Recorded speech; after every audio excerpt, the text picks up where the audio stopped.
Well, I think it's about that time, guys. We got into another cylinder head. So let's do it.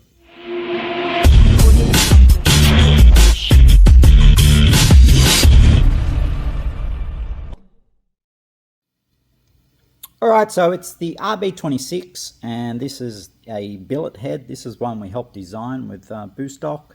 We're just going to go in and tidy some of the transition areas up, but the basic shape is there. You can see really good short turn. We're just going to blend.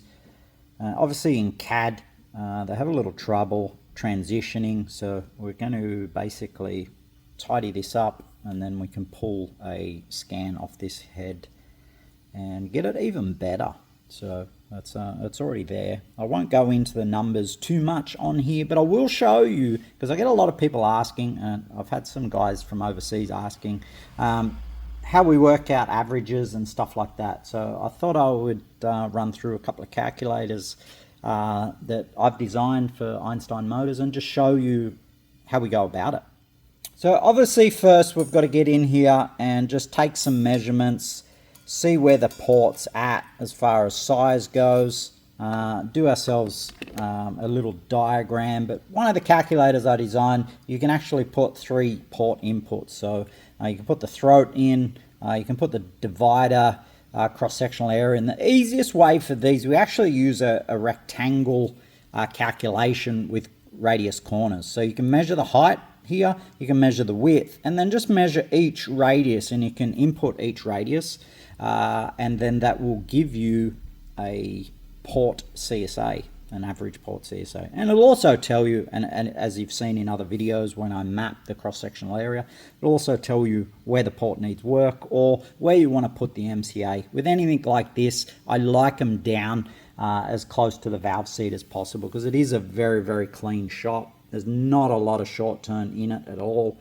so we don't have a lot of problem. We've also knife edged the dividers and everything in there. They need a little bit of softening, but we're just going to go in and tidy all that up. All right, so the first thing I want to look at is obviously the twin cam flow limits. So this is not a bad one. So if we put in the Rab26, they're about 34.6 from memory, 6mm stem, 88% throat, and say we've got a 300 CFM cylinder head, or that's what it's done. Standard flow coefficient 146.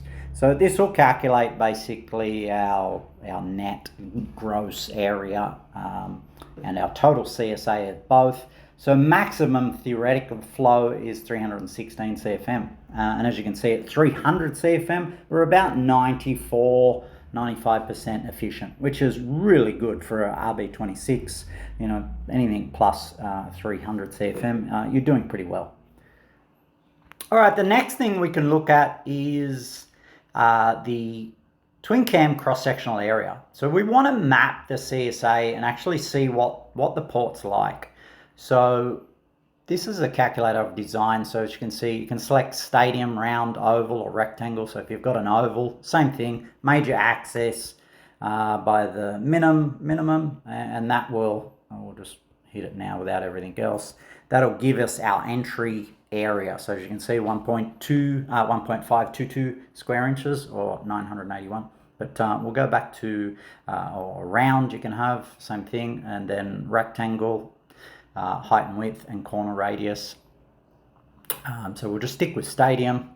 We'll go about that 55 by 30 high, so similar to Rab2J and so on. Divider width, that's each side of the divider, so we'll go sort of 28, and height 26. Top left, we'll put a 10mm in there, 10mm on the other side. Our bottom corner is obviously going to be a little smaller, so an 8mm radius, 8mm radius. Valve size, yeah, I'm pretty happy with that. So that's 34, 6mm stem, and obviously if you change the stem size, it'll take it away from your net area as well. So now let's calculate that. And we get 1450, So 1450 entry, it's obviously bigger than that on RBs, but I'm just giving you a breakdown. The total divider area of both sides is 1315, and the total throat areas is 1349 or 2.09, so almost 2.1 square inches, and the average is 2.13. So there it is. So that gives us a little bit of an indication of obviously where we need to work, because we can look at, you know, the mid, the valve, and so on. And then obviously we can go in, change the throat ratio, and yeah, that obviously changes the average port and gives us a bigger throat total area of both. All right, guys, so to give you a bit of an idea of how we go about the math in just mapping the port, you know, getting a bit of an understanding of what we need to do in that port before we rip, shit, and tear, as they say. But we'll catch you on the next one. We'll get into this, and I'll try and put some videos down. Cheers.